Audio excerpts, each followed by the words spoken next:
Salam, hər vaxtınız xeyir. Bu gün biz Azərbaycanın fiziki coğrafiyası ilə tanış olacağıq. Azərbaycanın sahəsi 86,6 min kvadrat kilometrdir. Azərbaycanın şimal ucqar nöqtəsi Quton dağı, cənub ucqar nöqtəsi Astaraçay, şərq ucqar nöqtəsi Quruda Şahdili, Xəzərdə isə neft daşları, qərb ucqar nöqtəsi isə Sədərək qalxanıdır.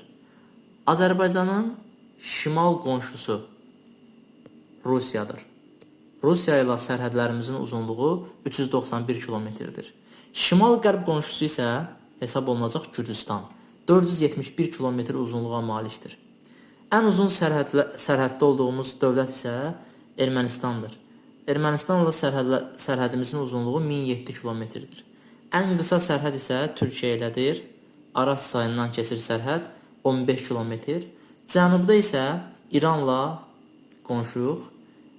İranla sərhədlərimizin uzunluğu 765 kilometrdir və şərqdə isə dünyanın ən böyük gölü Xəzər dənizi yerləşir. Xəzər dənizi ilə də sərhədlərimizin uzunluğu hesab olunacaq 825 kilometr. Azərbaycanın şimalında Böyük Qafqaz dağları yerləşir. Bilirsiniz ki, fiziki xəritələrdə dağlar qəhvəyi rənglə göstərilir. Burada da Böyük Qafqaz dağlarını görürsünüz. Biraz ola bilsin oxumaq çətin olsun. Daha yaxşı göstərsək, baxın, burada Böyük və Qafqaz sözlərini görürsünüz. Yəni, bu qəhvəyi ilə olan hissələr Böyük Qafqaz dağları hesab olunur. Böyük Qafqaz dağlarında bir sıra silsilələr vardır. Biz bilirik ki, silsilələr, əgər dağlar belə zəncirvari şəkildə uzanıbsa, biz ona deyəcəyik silsilə. Böyük Qafqaz dağlarında da bir sıra silsilələr vardır. Onlardan ən böyüyü hesab olunacaq, bax, burada gördüyümüz kimi Baş Qafqaz silsiləsi.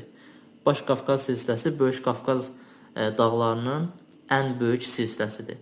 Və bu silsilənin daxilində də, hər bir silsilənin daxilində zirvələr olur və o zirvələr arasında alçaq zirvələr, nisbətən hündür zirvələr olur. Fikir versəz, bu silsilədə ən hündür zirvə hesab olunacaq bu. Həmçinin davam eləsək, Baş Qafqaz silsiləsinin də ən hündür zirvəsi hesab olunacaq Bazardüzü. Həmçinin Bazardüzü Azərbaycanın da ən hündür zirvəsi hesab olunur. 4466 metr hündürlüyə malikdir. Bundan əlavə Azərbaycanda məşhur zirvələrdən Qızılqaya, Şahdağ, Tufandağ, Babadağ, burada deməli Dübrar zirvəsi, bunlar da deməli hesab olunur Böyük Qafqaz dağlarının əsas zirvələrindən. Digər silsilələrdən biz Niyaldağ silsiləsini, Ləngəviş silsiləsini misal göstərə bilərik. Yəni burada misal çəkdiyimiz zirvələr və silsilələr hamısı hesab olunacaq Böyük Qafqaz dağlarına. Həmçinin burada məşhur silsilələrdən Təngi silsiləsini də biz misal çəkə bilərik. Davam eləsək əgər, Azərbaycanın qərb hissəsində Kiçik Qafqaz dağları yerləşir. Fikir verirsinizsə, baxın, Kiçik Qafqaz. Yəni burada gördüyünüz qəhvəyi rəngli ərazi Kiçik Qafqaz dağlarıdır. Kiçik Qafqaz dağlarında da əlbəttə ki, məşhur silsilələr vardır ki, onlardan ən məşhurlarından biri Murovdağ silsiləsidir. Murovdağ silsiləsində də əsas zirvələrdən biz Camışdağ zirvəsini misal göstərəcəyik. Murovdağın həmçinin ən hündür zirvəsidir. 3724 metrdir. Məşhur zirvələrdən biz Kəpəz zirvəsini də misal çəkə bilərik. 3066 metr. Ermənistanla sərhəddə yerləşən bu hissədə deməli Şahdağ silsiləsini misal göstərə bilərik. Burada Qocadağ zirvəsi yerləşir. 3316 metr. Bir qədər cənub hissədə Göyçə silsiləsini misal çəkərik. Daha sonra bu ərazidə Qarabağ silsiləsi yerləşir. Qarabağ silsiləsində də ən hündür zirvə hesab olunacaq Böyük Kirs zirvəsi 2725 metr. Həmçinin digər silsilələrdən biz Xocayurt silsiləsini və sair misal çəkə bilərik. Azərbaycanın cənubunda yerləşən dağ isə hesab olunacaq Talış dağları. Talış dağlarının ən hündür zirvəsi hesab olunur Kömürköy zirvəsi. 2493 metrə malikdir və digər əsas zirvələrdən biri də Qızıyurdu zirvəsidir. 2433 metr.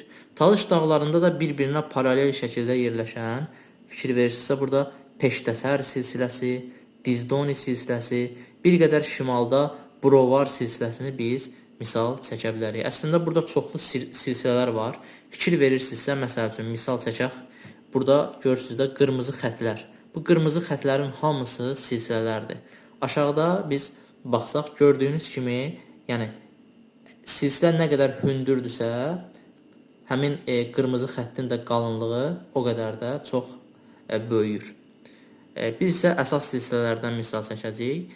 Davam eləsək, Naxçıvandakı əsas silsilələrdən burada fikir versəz, baxın, Zəngəzur silsiləsi yerləşir.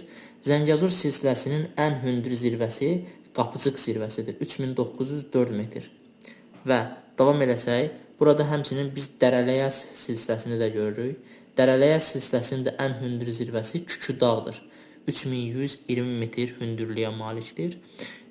Digər silsilələrdən biz misal çəksək, bu ərazidə biz Palantökən silsiləsini misal çəkə bilərik, Bozdağ silsiləsini, həmçinin bu ərazidə Daşüz silsiləsi, Xocaşən silsiləsi də əsas silsilələr sırasına daxildir. Dağlarla yanaşı Azərbaycanda düzənliklər də mövcuddur. Azərbaycanda əsas düzənlik burada gördüyünüz Kür-Araz düzənliyidir. Kür-Araz düzənliyi Kür və Araz çaylarının gətirdiyi çöküntülər hesabına yaranmışdır və davam eləsək, Kür-Araz düzənliyinin tərkibində də bir sıra düzənliklər vardır. Fikir versəz, bax, bu ərazi hesab olunur Şirvan düzü, bu ərazi hesab olunacaq Mil düzü, Muğan düzü, Cənubi-Şərqi Şirvan düzü. Digər düzlərdən biz cənubda Lənkəran ovalığını misal çəkə bilərik. Bu ərazidə Salyan düzünü misal çəkərik. Həmçinin bu əraziyə diqqət yetirsək, Qarabağ düzü yerləşir. Bu əraziyə diqqət yetirsəz əgər, Gəncə Qazax düzü yerləşir. Həmçinin bu ərazidə də Qarayazı düzü yerləşir. Davam eləsək, burada Ceyrançöl düzü var. Həmçinin Acunahur düzü əsas düzənliklər arasındadır.